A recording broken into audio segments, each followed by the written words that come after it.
हाय। हाय, good evening दोस्तों। आज है 8 जनवरी 2026 और आज का मार्केट बहुत ही नीचे की तरफ जाते हुए दिखाई पड़ा और बुरा रहा, डिसअपॉइंटिंग रहा आज का मार्केट। और जैसा कि हम लोग ने पहले प्रेडिक्शन कर लिया था कि मार्केट नीचे जा सकता है और ये 60% में हमने सोचा था कि ये 60% का आसार है कि ये नीचे की तरफ जाएगा और 26,050 के लेवल को भी क्रॉस करके नीचे की तरफ ये मार्केट बढ़ता हुआ दिखाई पड़ा और 25,900 के लेवल को भी तोड़ते हुए 25,876 के ऊपर जाके क्लोज हुआ। तो कल की मार्केट ये बहुत इंपॉर्टेंट हो जाती है, फ्राइडे जिस दिन एक्सपायरी भी है। अगर 25,800 के लेवल को भी नीचे की तरफ क्रॉस करते हुए दिखाई पड़ेगा तो मार्केट 25,500 की तरफ बढ़ता हुआ आपको नेक्स्ट वीक में दिखाई पड़ने वाला है। लेकिन अगर 25,800 के लेवल को ब्रेक नहीं करता है ये मार्केट कल की डेट में, तो डेफिनेटली मार्केट पॉजिटिव में भी जाने का पूरा चांस रखता है मंडे से। तो अब हम बात करते हैं, क्योंकि अब त्योहार आ रहा है, मकर संक्रांति का त्योहार है, उसमें लोग जो मार्केट का जो सेंटिमेंट होगा वो पॉजिटिव होने का आसार दिखता है। और अब हम बात कर लेते हैं कि आखिर में ऐसा हो क्यों रहा है। पिछले कई महीनों से आप देखने को आपको मिल रहा होगा मार्केट बार बार उठ उठ के नीचे गिर रही है, उठ उठ के नीचे गिर रही है। Why that market is not going in positive direction. और अगर वो जाती भी है तो बहुत तेजी से जाती है और जब नीचे आती है तो बहुत तेजी से नीचे आ रही है। तो ये जो हमारा अ, जो जो एक पैटर्न बन रहा है वो देखना बहुत जरूरी है। तो इसलिए मैंने आज ट्राई किया कि मैंने कहा कि अब एफआईएस पैसे निकाल रहे हैं और डीआईएस क्या कर रहे हैं, इन सब चीज़ों को जानने के लिए मैंने कहा कि चलो आज एक बार हम लोग ये चीज़ देखते हैं इनके डेटा को। तो आइए आपको भी इस डेटा से रूबरू कराता हूँ। इस डेटा में देखिए आप 2025 मैं देखता हूँ, जनवरी 25 से अगर मैं एफआईएस का डेटा देखूँ तो आपको एक यहाँ पैटर्न देखने को मिलेगा, जो कि मुझे लगता है कि ये सब बहुत ही प्लान्ड वे में चल रहा है। इंडिया के साथ में देखिए यहाँ पर आप देखेंगे कि जो भी ये आपको ऑरेंज लाइन जो है वो ग्रॉस सेल दिखा रहा है और ग्रॉस परचेज है ये ब्लू लाइन। तो परचेजिंग देखो हर जगह आपको लेस ही मिलेगी, कहीं एक दो महीने में परचेजिंग थोड़ा ज्यादा दिख रही है। अदरवाइज एक पैटर्न बनना है सेल का जो पैटर्न देखेंगे आप, एक लाइन में लगभग लगभग बनता आ रहा है, ना तो बहुत ज्यादा है ना तो बहुत कम है। एंड देन परचेजिंग में देखिए, परचेजिंग में तो भी थोड़ा बहुत ऊपर एंड यहाँ पे ऊपर होने के बाद फिर नीचे की तरफ बढ़ता हुआ दिख रहा है। लेकिन ये जो पूरा आप ग्राफ देख रहे हैं, ये ग्राफ आपको बताता है इटसेल्फ कि आखिर में कुछ बहुत बड़ा एक तरह से गेम चल रहा है मार्केट के अंदर एफआईएस के द्वारा। अब ये कैसे चल रहा है that I don't know, but इसके पीछे बहुत बड़ा गेम मुझे इस ग्राफ को देखने के बाद लगा। जो एफआईएस का इन्वेस्टमेंट है, ट्रेडिंग का जो डेटा है एनएससी के अंदर, वो बहुत ही सिमिलर दिख रहा है। जो परचेज है वही ग्रॉस सेल के आसपास दिख रहा है। इवन परचेज कम है, ग्रॉस सेल हर में ज्यादा ही है।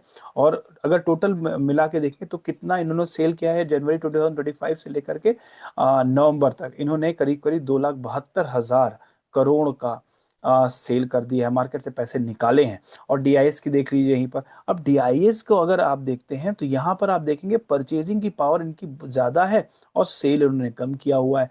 सेल के बाद अगर आप पॉजिटिव देखेंगे यहाँ पर, ये दोनों का डिफरेंस है, ये ग्रे लाइन। तो ग्रे लाइन यहाँ ग्राफ के ऊपर है। अगर यहीं पर आप इनको देखेंगे एफआईएस के डेटा में, most of the grey line, मतलब दोनों का डिफरेंस जो है नेगेटिव है। मतलब यहाँ पर परचेज कम हो रहा है, सेल ज्यादा हो रहा है। तो अगर इस चीज के बिना पे, अगर इस पूरे सिनेरियो के बेस पे अगर हम बात करें, देखिए डीआईएस देखिए पॉजिटिव में है, 7,08,564 करोड़ का पूरा टोटल ये इन्होंने बाई करते हुए दिखाई पड़े, प्लस में है। अब बताइए मार्केट किस पे चल रही है, डीआईएस के ऊपर चल रही है। यहाँ पे एफआईएस जो है अपने पैसे बनाते हैं और निकल जाते हैं, पैसे बनाते हैं तो निकल जाते हैं। तो इनकी जो है परचेजिंग कम हो रही है, सेलिंग ज्यादा हो रही है। मतलब इन्होंने जितने पैसे अभी तक इससे पहले लगाए हुए हैं, जिसको इन्होंने अभी तक रोक के रखा होता, वहां पर ये अपना जो स्टेक है वो सेल करके निकाल रहे हैं पैसे। यहाँ पे साफ साफ दिख रहा है। और वहीं पर मार्केट हमारी क्यों नहीं गिर जा रही है और आगे क्या हो सकता है ये मैं बताना चाहता हूं आपको। क्योंकि देखिए डीआईएस कब तक संभालेंगे, क्योंकि ये इन्फ्यूज कर रहे हैं अपनी मनी। और जब ये एक एक तरफ से ही आप प्रेशर डालेंगे और इन्फ्यूज करते रहेंगे, उसके रिटर्न जो है यहाँ पे जरूर दिखा रहे हैं कि आपको यहाँ परचेजिंग दिख रही है। लेकिन क्या इन लोग को एग्जैक्टली जो आज ये इन्वेस्टमेंट कर रहे हैं उनका रिटर्न, हमारे जो इन्वेस्टर्स हैं डीआईएस हैं, क्या उनको रिटर्न मिलने वाला है आने वाले समय में? या फिर वो मार्केट को संभालने के लिए इतने पैसे लगा रहे हैं कि आगे चल के मार्केट संभलेगा और हमारा मार्केट का जो एक लेवल है वो क्रैश ना होने पाए?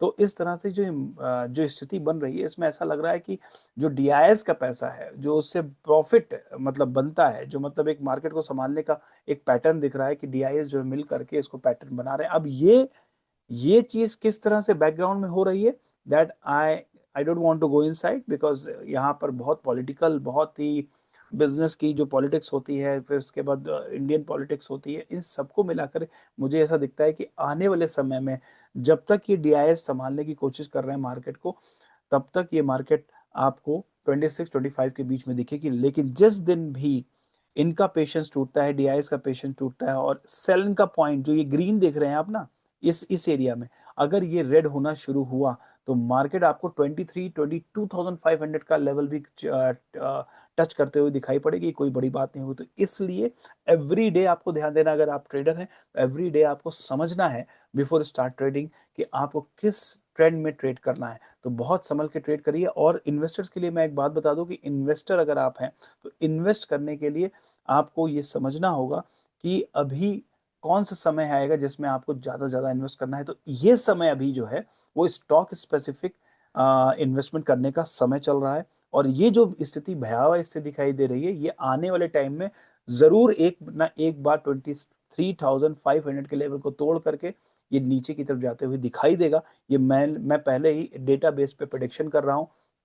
और दूसरी चीज आपको बता रहा हूं, अगर आप इन्वेस्टर हैं तो अपने आप को यहां पर पैसे जोड़ करके कैश बना के जरूर रखिए, बिकॉज आने वाले टाइम में आपको बहुत बड़े मौके मिलने वाले हैं। जब मार्केट 23,500 से नीचे जाएगा, तो ये ध्यान रखिएगा, उस टाइम में आपको पैसे की जरूरत पड़ेगी इन्वेस्टमेंट के लिए। अगर आपने पैसे नहीं संभाल के रखे हैं और आप अभी इस फ्लो में आप आगे बढ़ते आ रहे हैं, 26,000 का को क्रॉस करके 27,000 पे मार्केट अभी 2-4 महीने या 6 महीने में चला जाएगा, तो बिल्कुल आप कहीं ना कहीं एक गलत रास्ता पकड़ रहे हैं इन्वेस्टमेंट के लिए। इसलिए मैं कह रहा हूं कि अगर आपने इन्वेस्टमेंट किया है और आपको 20%, 30% का रिटर्न मिल रहा है, या 18% का, 15% का रिटर्न मिल रहा है, तो अपने पैसे को निकाल के बैंक में रखिए कुछ समय के लिए, और मार्केट को देखिए कि मार्केट कहाँ पे जा करके और नीचे की तरफ जा करके डिप में जाके खड़ा होता है, और वहां पे आप अपने पैसे का रियल यूज करिए। मैं उन लोगों के लिए बता रहा हूँ जो इन्वेस्टर हैं और जो मेरे वीडियोस को देखते हैं, उनको ये सही सलाह दे रहा हूँ। वरना तो मैं ये भी कह सकता हूँ कि अरे, आप मार्केट ट्रेंड को देखते हुए इन्वेस्ट करिए, इन्वेस्ट करिए, इन्वेस्ट करिए। ठीक है, इन्वेस्ट करिए, म्यूचुअल फंड में डालिए आप। लेकिन अगर आप स्टॉक मार्केट में स्टॉक मार्केट में अगर आप इन्वेस्ट करते हैं, तो आपको थोड़ा सा इस पैटर्न को समझना होगा और उसके अकॉर्डिंग ही इन्वेस्ट करना होगा। और इन्वेस्ट करने से पहले एक बात ध्यान रखें कि आप स्टॉप लॉस लगाना ना भूलें, जिससे आपको जो आपका लॉस हो वो कम हो। तो अगर आपको मेरे एनालिसिस अच्छे लग रहे हैं, तो प्लीज़ आपसे एक ही रिक्वेस्ट है कि आप लोग अपने सुझाव जरूर डालें, अपने कमेंट्स जरूर दें, लिखें, और इसे लाइक करें, शेयर करें। और आपको एक और खुशखबरी देना चाहता हूँ कि पिछले 2-4 दिनों में जो मेरा ये शॉर्ट्स देख करके लोगों को बेनिफिट हो रहा है, उन लोगों में 6 से 7 मेरे जो परिवार के लोग हैं और बढ़ गए हैं। और मैं उन सभी लोगों को बहुत बहुत धन्यवाद करना चाहता हूँ, और आप लोगों से भी रिक्वेस्ट करता हूँ कि मेरे इस परिवार को और बड़ा होने में आप अपना सहयोग दें। और मेरे इस सुझाव जो मैं आपको बता रहा हूँ, जिससे आपको मार्केट में फ़ायदा हो रहा है, आप प्रॉफिट बना पा रहे हैं, तो उसके लिए मैं आपसे एक ही रिक्वेस्ट करता हूँ कि प्लीज़ जितना ज़्यादा से ज़्यादा हो सके शेयर करें और लाइक करें और कमेंट ज़रूर करें, जिससे मेरे को मोटिवेशन मिले कि मुझे और कैसे आगे आपके लिए वीडियोस लाने हैं। तो तब तक के लिए, अब नेक्स्ट वीडियो कल में मुलाकात होगी। तब तक के लिए थैंक यू वेरी मच, और मिलते हैं